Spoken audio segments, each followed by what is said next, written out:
Bapak Ibu, saudara-saudari, adik-adik, sahabat kenalan yang saya kasihi, mari kita renungkan bacaan Injil pada hari ini, Minggu 5 Juni 2022. Hari ini adalah hari raya Pentakosta.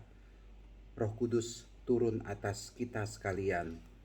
Bacaan Injil diambil dari Yohanes bab 14 ayat 15 sampai dengan 16, dilanjutkan ayat 23 sampai dengan 26. Mari kita bersyukur Bapak Ibu Saudara-saudari terkasih, karena kita mendapat anugerah Roh Kudus. Allah Bapa selalu mau menyertai, mendampingi, ada bersama dengan kita sekalian. Dan karya keselamatan yang dibawa oleh Tuhan Yesus ada kelanjutannya. Roh Kudus itu menyertai, membimbing kita sekalian. Pentakosta itu saya pikir mengajak kita untuk bisa hidup di dalam roh, membuat hidup kita ini dituntun, dibimbing oleh Roh Kudus. Dan dengan demikian, egoisme, kedagingan, dosa, hal-hal yang negatif mau kita singkirkan. Roh Kudus itu membuat kita, kalau orang dikuasai oleh Roh Kudus itu, lebih memilih Tuhan Yesus, mengikuti Tuhan Yesus, ada bersama dengan Tuhan Yesus, mengikuti teladan Tuhan Yesus, daripada mengikuti kehendak daging atau kehendak roh jahat, kehendak si iblis. Maka dari itu Pentakosta mengajak kita sekalian untuk bisa dituntun oleh Roh Kudus, dan kita membebaskan diri kita dari kuasa kejahatan.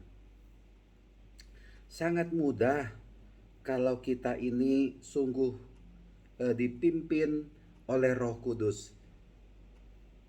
Buktinya, atau orang yang dituntun oleh Roh Kudus, bukti tanda orang yang dituntun oleh Roh Kudus, hidup di dalam Roh Kudus, ada di Galatia bab 5 ayat 22.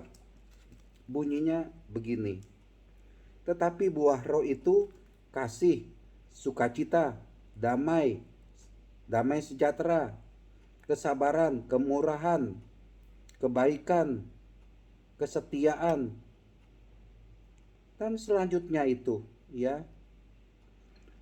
Ada juga di 1 Korintus bab 13 ayat 4 mengenai kasih.